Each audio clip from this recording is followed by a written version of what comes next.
1970களில் காஞ்சனா என்கின்ற பெயரை கேட்டாலே அன்றைய தமிழ் ரசிகர்கள் சிலிர்த்து கொள்வார்கள். காரணம், சிவாஜி, எம்ஜிஆர், ஜெமினி கணேசன், ரவிச்சந்திரன் என டாப் ஹீரோக்களின் ஹீரோயின் காஞ்சனா. நல்ல உயரம், செக்க சிவந்த நிறம், மனதை கிருகடிக்கும் சிரிப்பு என நடிகைக்குரிய சிறப்பு லட்சணங்கள் ரசிகர்களை கவர்ந்தது. காஞ்சனா போன்ற பெண் வேண்டும் என்று இளைஞர்கள் அலைபாய்ந்தார்கள். அந்த சிரிப்பழகி காஞ்சனா ராஜவம்சத்தை சேர்ந்தவர். ஆனால் மன்னர் ஒழிப்பை காரணம் காட்டி வறுமையில் தள்ளியது அப்போதைய நேரு அரசாங்கம். பெரிய குடும்பம் காஞ்சனாவிற்கு. கல்யாணம் கூட செய்து கொள்ளாமல் குடும்பம் என்று இரவு பகலாக சம்பாதித்த பணத்தை எல்லாம் வாரி கொட்டினார் காஞ்சனா. வயதானதால் வாய்ப்பு குறைய ஆரம்பித்தது. கிடைத்தவரை லாபம் என்று குடும்பத்தினர் எல்லாவற்றையும் பறித்து கொண்டு ஓடினார்கள். ஓவர் நைட்டில் ரோட்டுக்கு வந்தார் காஞ்சனா. வீடு இல்லை, சாப்பிட பணம் இல்லை, உடைகள் இல்லை. பெங்களூரு கோவில் ஒன்றில் தஞ்சம் புகுந்தார். அங்கு பக்தர்கள் தரும் உணவுதான் இவருக்கு ஆறுதல். மழை வந்தால் கோவிலின் உள்ளே படுத்துக்கொள்வார். போர்த்தி கொள்ள போர்வை கூட இல்லை. இவரை யாருக்கும் அடையாளம் கூட தெரியவில்லை.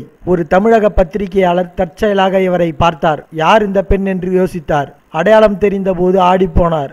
உடனே தனது பத்திரிகையில் நடிகை பிச்சை எடுக்கிறார் என்கின்ற செய்தியை போட்டார். தமிழ் திரையுலகம் அதிர்ச்சியில் உறைந்தது. முதல்வர் ஜெயலலிதாவிற்கு விஷயம் தெரிய வர கலங்கி போனார். அதிகாரிகளை அழைத்தார் ஜெயலலிதா. இன்னும் 24 மணி நேரத்தில் காஞ்சனா போயஸ் தோட்டத்தில் இருக்க வேண்டும் என ஆணையிட்டார். அந்த அழுக்கடைந்து நூலாகி கிடந்த காஞ்சனாவை தூக்கி வந்து முன்பு நிறுத்தினார்கள்.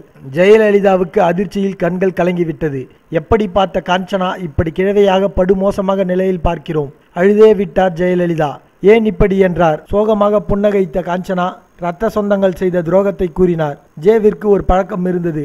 வருடம் ஒரு முறை தனது திரையுலக தோழிகள் மற்றும் தோழர்களை அழைத்து தனது பழைய விஷயங்களை பேசி நினைவுகளை புதுப்பித்து உத்வேகப்படுத்திக் கொள்வார். அன்று அனைவரையும் அழைத்தார் ஜெயலலிதா. காஞ்சனாவை பார்த்த தோழிகள் கதறிவிட்டார்கள். காஞ்சனா தேம்பி தேம்பி அழுதார். அவரை அனைவரும் சிரிக்க வைத்தார்கள். காஞ்சனாவிற்கு பெங்களூரில் ஒரு பங்களா, பேங்க் பேலன்ஸ் என செட்டில் செய்தார் ஜெயலலிதா. காஞ்சனா இன்று பசி இல்லாமல் சாப்பிடுகிறார். அதுதான் ஜெயலலிதா.